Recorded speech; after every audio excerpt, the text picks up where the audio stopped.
Hello, you're listening to The Science of Successful Job Hunting with me, Mildred Talabi, author, speaker and blogger committed to inspiring and changing lives in business and careers. This podcast series is all about sharing tips and techniques with you that will take the guesswork out of your job hunting. Why? Because successful job hunting is not about luck, chance or hope. Successful job hunting is a science. Welcome to today's episode.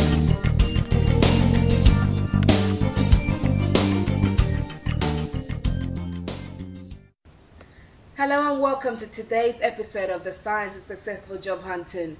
Now today is a career inspiration episode and I'm really looking forward to speaking to my guest today because he's somebody that I knew from over a decade ago when we attended the same college. So now if you're new to this podcast, it's really great to have you on board.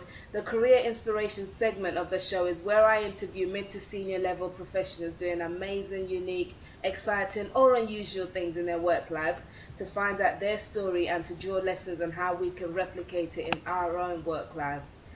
My guest today goes by the name of Jermaine Edwards. He is the founder of the Key Account Hack System and a recognized authority in the area of key client growth in the real world. Now Jermaine has lived in 4 countries and has had a successful career in sales and sales management, interacting with thousands of professionals and selling millions in services worldwide. He has recently started what he calls one of his most ambitious projects to date, which is to help 50 young fathers launch a business in 12 months. Now in today's episode, Jermaine will be sharing more about his great successes in the world of sales, and we'll be discussing how you and I can excel in our chosen career field based on the principles that he's found on his own career journey. So without further ado, Jermaine, thank you for being our career inspiration for today's podcast and welcome to the Science of Successful Job Hunting. Yeah, absolutely. It's my pleasure. Very excited to be here and obviously for us to connect finally after plus 10 years. Yeah, absolutely. Now, I don't want to bring back some potentially embarrassing memories here, but but I do remember you being the sweet-voiced R&B crooner back in college who we used to call Caramel. Oh my God. Now you're really speaking. Yeah, Yes. absolutely. Once upon a time, that was something I pursued. And, to be honest, I think it's interesting because at that time, there was the height of the 90s and there was a lot of kind of wannabes out there wanting to do great stuff, but it kind of turned into something that kind of crafted some more entrepreneurialness that I didn't quite know would be there until much later on. Okay, well, I want to know how did that musical teenager turn into this international sales trainer and key account management guru? So can you take us back to the beginning of your career journey? Yeah, absolutely. I guess from that kind of whole experience of singing, what I recognized was we had started on this particular journey of trying to find opportunities where we could sing. I was in this group together and I ended up coordinating a number of the different events that we would go to, speaking with different people and actually helping other singers get sign up to events and get paid for events in the process. And what I recognized fairly quickly was that I was taking a step back and helping other people on their platform get gigs, get opportunities to showcase their talent, and I was doing less singing myself. And I realized I enjoyed that part much more than I did the singing. I'm actually helping other people kind of get to their own platform and find their voice and find their opportunity to express their talent. So did that for a little while, but knew it wasn't necessarily the right thing for me to stick at 100%. So at university, I decided that I'd left home at 17, but I decided to go to university. And so I was about 19 when I went to university and studied economics and German. But I decided that I wanted to finish my education in Germany. And while I was there, learned some fantastic lessons really about the kind of the consistency of focus and what it actually means to begin to kind of focus on those things that are most important. But also learned some really fundamental kind of, I guess, just things around the challenges of managing finance in a foreign country. I think oftentimes when you're young, you could look at currency and it looks like play money, but actually it's coming out of a real account. And so I ended up almost being homeless while I was there. I'd spent so much money as in not really considering my options that I got to a point where I couldn't actually afford my next month's rent and had to find out. I had literally about 3 or 4 weeks to find a few €100, which I didn't know where I would get it from. My German was pretty terrible at the time. And so I had to find something to plug the gap. And so I remember walking back from the university, really considering what I could do. And without being too politically correct here, what was interesting about being in the particular place where I was in Germany is that being a young black guy in that area, everybody thought I could dance, which was fantastic, which is interesting. So I remember walking past this dance studio, it's a ballet studio, and they had this sign up saying, basically instructors, they wanted to hire instructors. So I had no formal training whatsoever, but I walked in, and as soon as she saw me, she said, "Oh, great. I wonder if you could teach a class for me."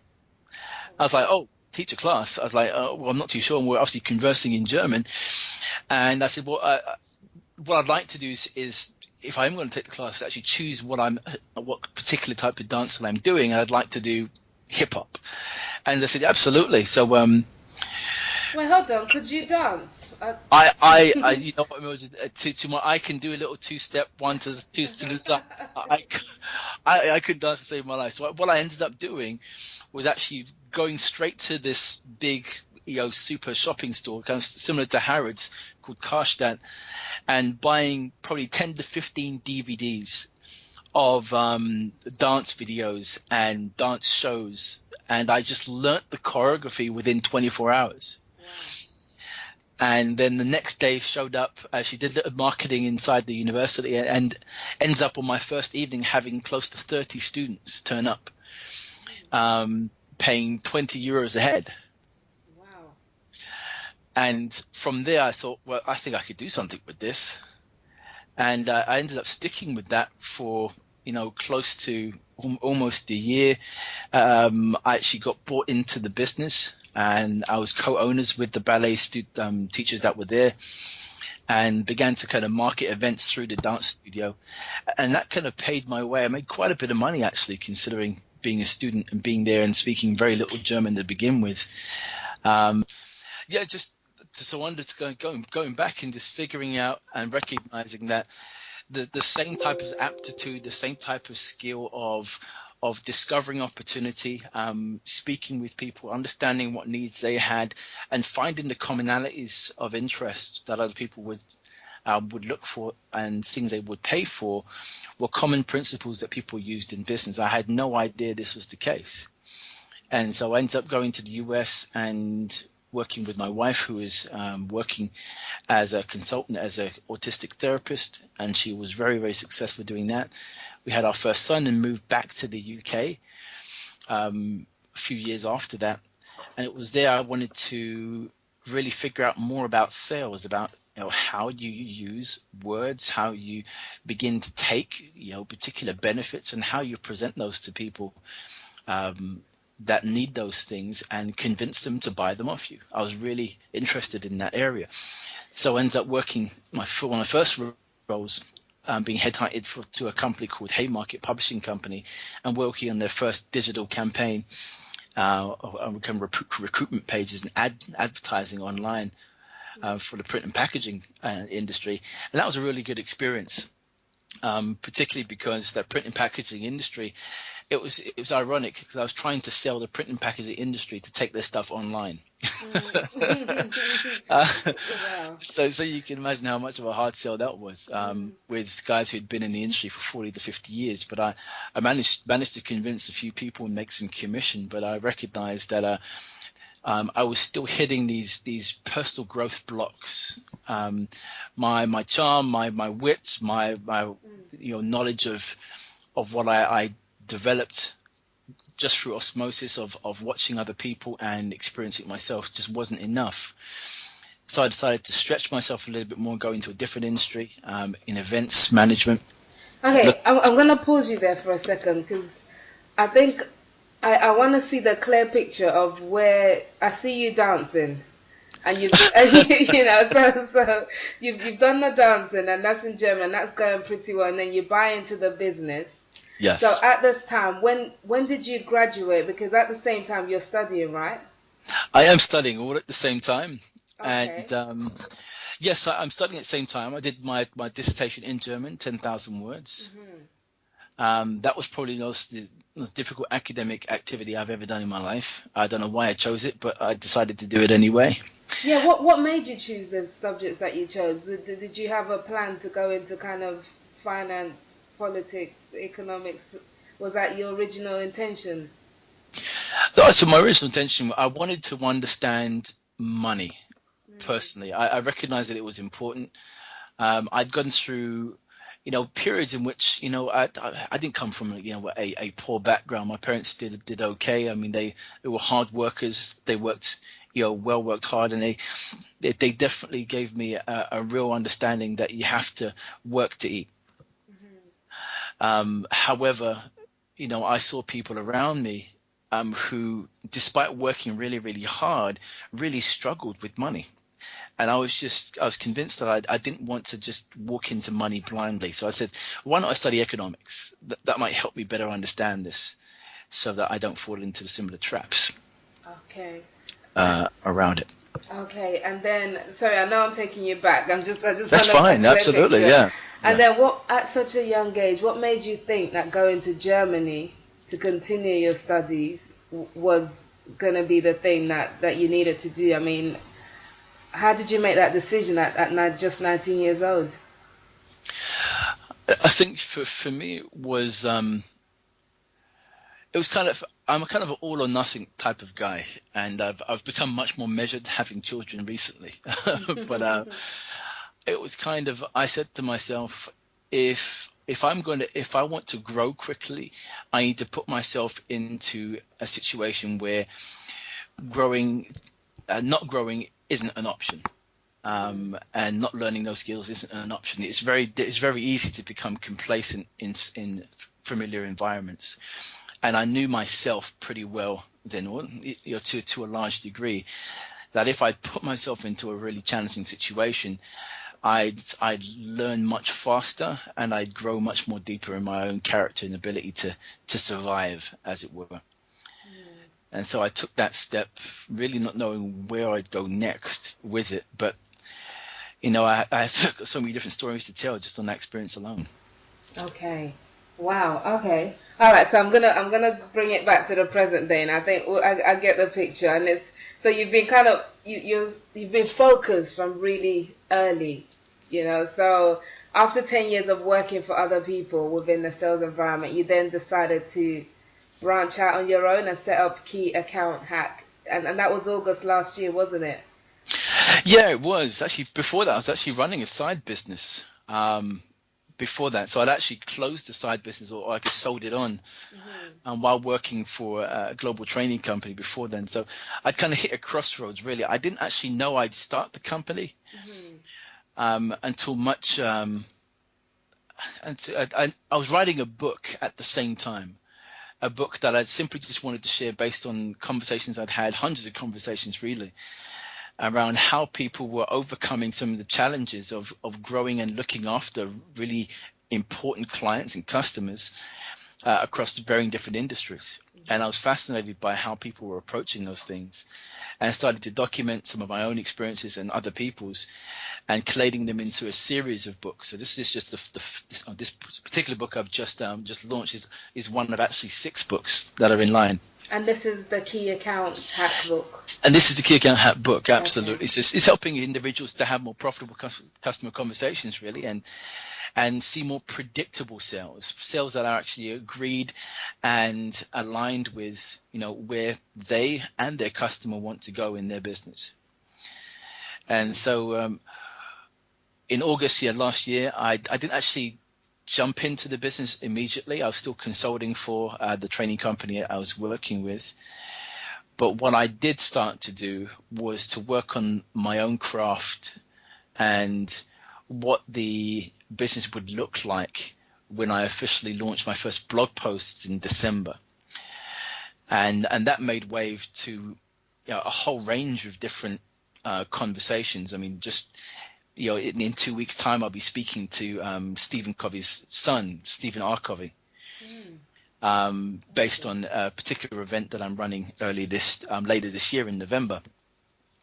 So it's just it's been a crazy ride. I can't say that I'm not learning something different every day. I'm failing every day. I'm learning every day, but I'm also succeeding because I have really focused goals each and every week on what I plan to do as an individual and also for the business as well. So it sounds like you kind of fell into the key account hack business from writing the book. Yes, that's exactly it. I hadn't intended the book and the business to be one and the same. I was going to do something completely different. Which was? Oh, no, that's interesting. That's a good question. So, do tell us all your secrets. I was actually going to run a completely online Amazon business. I had these products sorted out. I had a whole range of products that I wanted to sell, and I'd started thinking through the inventory and the messaging and I wanted to create a whole kind of e-commerce store of products, so I could fuel more of a lifestyle business. Okay, interesting, really interesting. I'm sure you probably still do that at some point. Yeah, I may just go back to it. Yeah, it's still something attractive for me. I'm fascinated by the whole idea of online business. Okay. But talking specifically about what you do, key account management, for those who are not familiar as such with sales language, what exactly is that? What is key account management? Yeah, well, key account management essentially is the intentional practice of identifying customers that you believe or you identify as really important to your business. So there's some of the definitions around a key account or a client that's really important could be that they are contributing significantly to the revenue that you generate in your business, or they could be a client that refers you more than any other client within the clients that you have. So whatever definition that you use or the criteria that is, that key client will have its own dedicated person and allocated resources to support the success of that relationship. And many businesses around the world will allocate specific people and resources to identifying and managing those specific client relationships because they mean a lot to the bottom and top line of the business, a lot of the profitability, a lot of the profitability of the business, but also also for the growth of the business as well. Okay, so it's beyond just being a salesman or woman type of thing. Absolutely, you are literally a strategic partner both to your business and to the client. So it's something that's it's agreed and in practice that you actually would. In a lot of cases, actually say to the client, "Hey, we'd like to make you a key customer of ours, and here's what we would like to be able to do with you, for you. This is how we would like to add value to you as a customer because we see these specific things that you're doing with us," and it's very, very intentional. And so, in that particular practice, you could imagine if you have a client or a number of 3 or 4 clients that are producing 20 to 30% of your revenue year on year, you're going to want to pay attention to what they do and know more about their business more than perhaps the other ones that you have in your client base. Okay, interesting. So how easy is it to get into account management as a career? To get into account management, you can get into at any kind of level, really. Now, key account management, you probably need to have close to minimum 3 years experience going into it, because there's a certain baseline of sales skills, competence, capabilities that you would need walking into it, because it's such a strategic role, and you're having to deal with kind of many different lines of stakeholders, both at C-level, director level, and then junior and mid to level managers, and you're having to manage all these different people as a subset of this specific role. So account management is that kind of layered down where you may have many different clients, and perhaps you're even doing some business development in the interim, but those clients by definition won't be necessarily significant clients for the business. They'll be helpful in contributing clients, but they won't be strategic, and they won't be clients that the business would pay attention to and say, actually, we'd look to allocate specific resources to that customer. Okay, and in terms of personal attributes for somebody getting into this sort of field, are there any in particular that you feel or that you've noticed in your experience that would really help you excel as you've done? Yeah, I definitely think a willingness to unlearn and relearn is definitely a skill that I recognize with great sales people. They don't hold ego to the point in which they're not able to learn something that contributes to their success, and they can very, very quickly and reflectively take a step back and say, I wonder if I could do this better. And they seek out that information that challenges their own preconceptions and helps them to move forward in a more powerful way in terms of how they engage with people. But if there were kind of three specific traits, I'd personally say that it's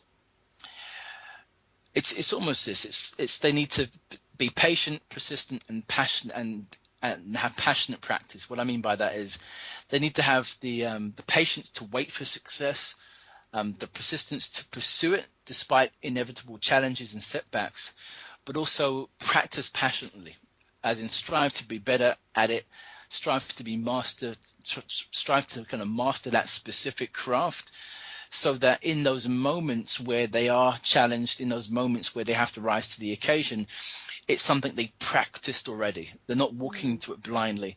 Just like, an Olympic athlete going to the Olympics, he doesn't train the day before or on the day, he trains years before that moment. And so that passionate practice of managing your craft prepares you for those moments that matter. Awesome. Excellent. And I'm guessing this is all covered in your book, Key Account Hack. A lot of it is, and some of it will be, in the newsletters that I share on a weekly basis. But like I said, Key Account Hack is actually going to be part of a 6-book series. So there'll be 6 books coming out over the next, say, 18 months. Wow. That support varying different kind of phases of development that you would see, both in character, competence, and skill, that somebody would need to look at and master as a key account manager. So do you love the writing process of writing, book writing? I've learned to enjoy it. I never did.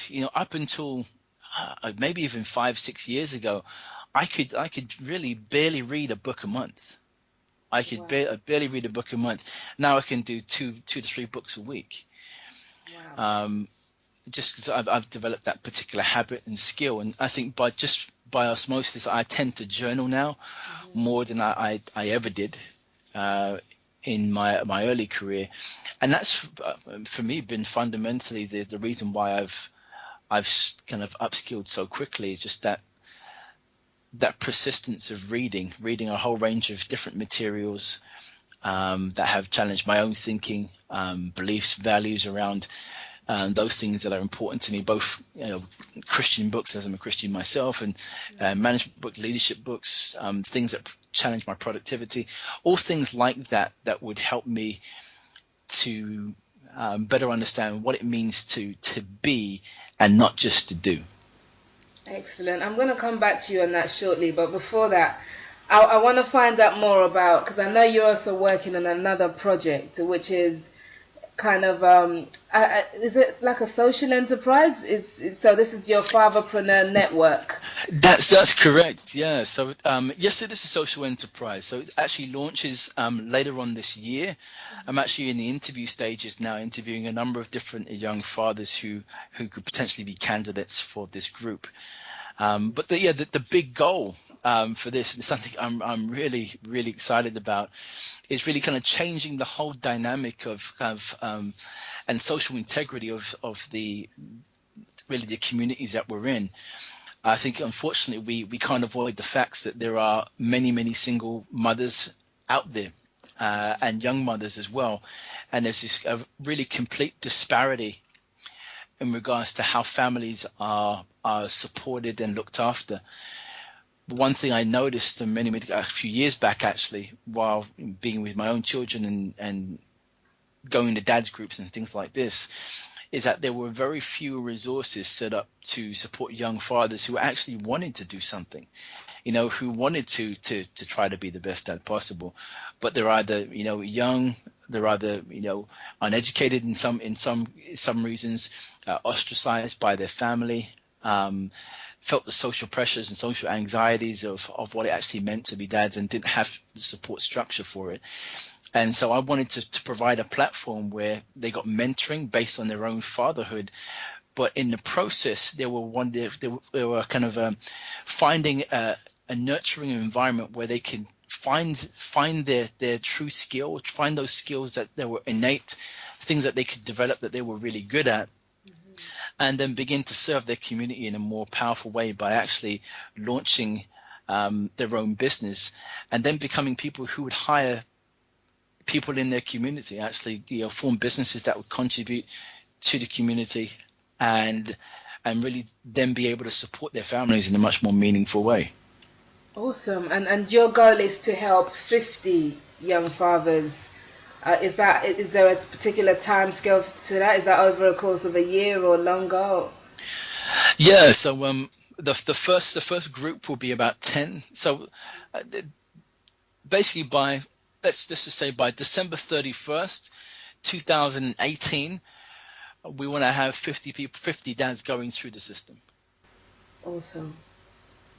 That's absolutely brilliant. So, and you're going to be, are you playing like a venture capitalist role as well in terms of funding their business, or is it more kind of advice and mentor and supporting their business startup? Yeah, so actually through my own business, I'm actually funding it. Okay. At the moment. So the mentors that will come on board will be, I guess, entrepreneurs and people just from all walks of life who have taken on the mantle, taken on the idea and the real mission that we have, and are willing to dedicate 1 hour a week to listening to one of these dads and hearing their story and just being able to support them. And then there will be a specific program that's being developed of workshops, of online resources for these young dads to begin to explore their skills and understand the markets that they will go in, and give them some actual business, practical life skills, but also business entrepreneurship skills. So it's sustainable for them later on. We don't want to just kind of throw them to the wolves and say, hey, here's a business plan, go ahead and build the business. We want to make sure that they're supported all the way through. And if they choose to, as part of the option, we could actually become, those involved in the project could become equity partners within the businesses that are launched as well. So there's a whole range of opportunities. And obviously those people who are really interested, I'd love to hear from anybody who's interested in becoming a mentor on this program or hearing more about it. Brilliant. I think it's such a fantastic initiative, and I definitely will be spreading the word as well. So well done on starting that up.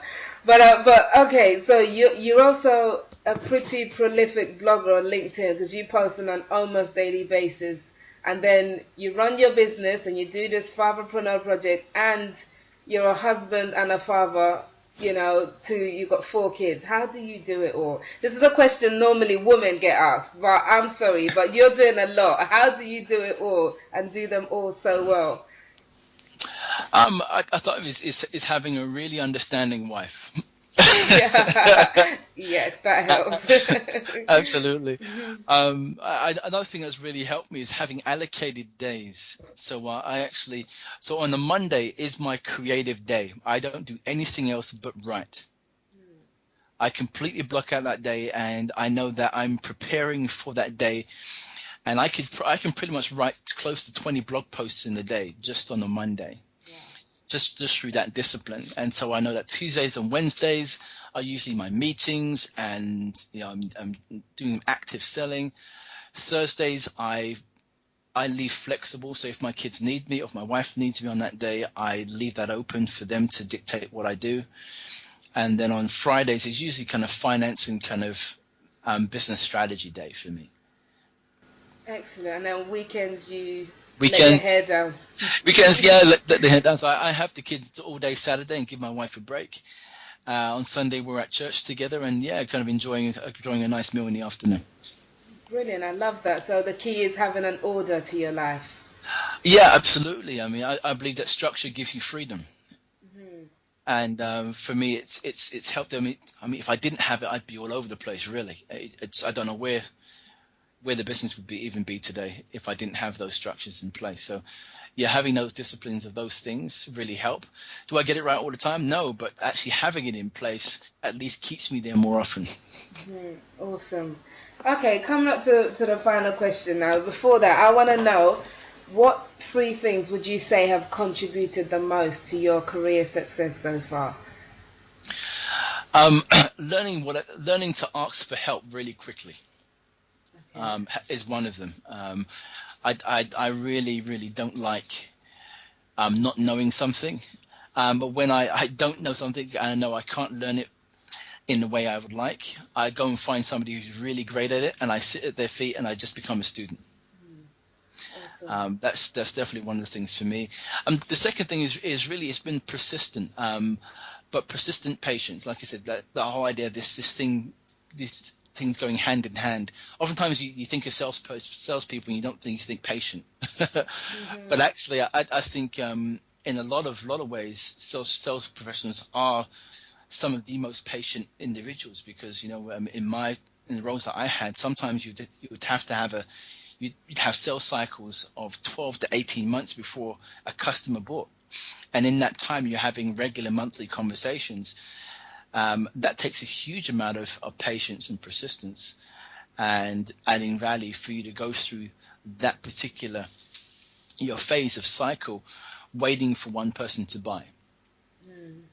And so you definitely have to exercise and make it a practice to practice, persistent patience in your own development, but also in your sales management as well. So that's another thing for me. And the other thing is just looking for not getting tied down to one way of doing things. It's just challenging your way of thinking. I often ask myself a number of different questions at the end of each week, and that help me to kind of think about some of the activities I've had and how I've personally lived that week, and if I lived it authentically. I'll ask myself questions like, what's the one thing I was most proud of this week? What's the one thing I would change? Who's the one person that I should have asked for help this week but didn't get the chance to and struggle on this particular task? I have a whole range of different questions that I ask myself to just remind myself that this particular journey that we're on, it doesn't have to be a one that we do alone. We can be in community with different people. We can reach out to people who have greater expertise than we do, get that help, grow, learn, and move on. So those reflective questions for me at the end of the week are really, really helpful to getting me out of ego and into empathy, into a place where I'm thinking about other people and considering how I feel and what I need to do with those emotions. Mm. Awesome. Those are all excellent, excellent tips. Okay. Okay, last question. Final thing is, so for someone listening right now who really wants to excel in their career field, I mean, like what you've done, you've clearly, really gone far with your career. What can somebody like that do to get started? And, or if they've already started, how can they build on it and keep their momentum going? Yeah, so the first thing is to find somebody that is where you want to be, and literally just go up to them. If you don't know them personally, send them a message and just say, "Hey, listen, I'm looking to achieve this type of skill. I'm looking to learn these particular things. I've noticed the way that you act. I've noticed the way that you really engage with customers, whatever that might be, and I'd really like to ask you a few questions so I can learn and grow in those particular skills." And I think most people appreciate that approach, not from a kind of a give, but from a place of, I'm appreciating who you are. I want to manage my expectations of your time, but I'd love to ask you just a few questions so I could grow just how you did. I think it's a great skill to have, a great humbling character to have, to be able to sit and be a student That's definitely something to be looked at, and finding people who are further ahead and going to model what they're doing and learn from them. And I think another thing for me, if somebody's early in their career, is be willing to take on roles in your career that you would usually ignore. And the reason why I say that is that oftentimes early in your career, you think you want one thing, but actually you don't. Very few people are certain about what career they want to go into. And I know I wasn't. When I started, I know many people have that story. So what I'd say is, in terms of exploring your own skill sets and exploring, what you might do as part of a career. If you're in a business that offers that opportunity, go and sit in other departments, find out about other roles, explore other roles that are in there, and begin to kind of grow your capacity to see things in business in a different way. And that way you widen your opportunity for choices, and you can narrow the choices down much faster and much more easily if you know within your own business what things you don't want to do. I love it. Really great advice. So yeah, definitely something to take on board.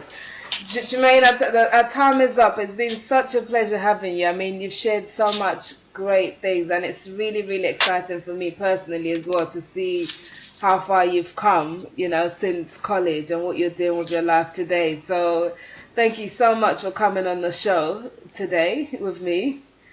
Absolutely. No, it's been a real pleasure. And you're the first person to hear these stories. Absolutely. That's really good. But before I let you go, I want to know how people can find out more about you. But also, do you still sing today? Oh boy, if I do, only my wife hears it in the shower. Maybe, who knows? Well,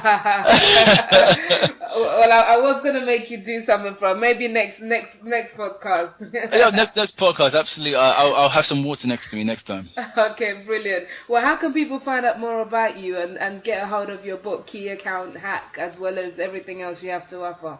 Yeah, absolutely. Well, they can definitely get in touch at JermaineEdwards.com. So it's and you'll find the book and how to buy it there. But also, I'm on LinkedIn. I mean, I think I'm maybe one of 50 Jermaines on LinkedIn, but I'm definitely in the top 1% of the Jermaines there. But you can find me also on Twitter handle JSA Edwards. And I'm pretty active there now. And obviously on LinkedIn, you'll see me communicating and sharing kind of blog articles around customer success, key account management, and sales. And if you're in that particular field, then you'll feel free to kind of digest all that free content. And if you want to get on my mailing list, and you get more free content, webinars, products, and services, all free from me to use to help you grow.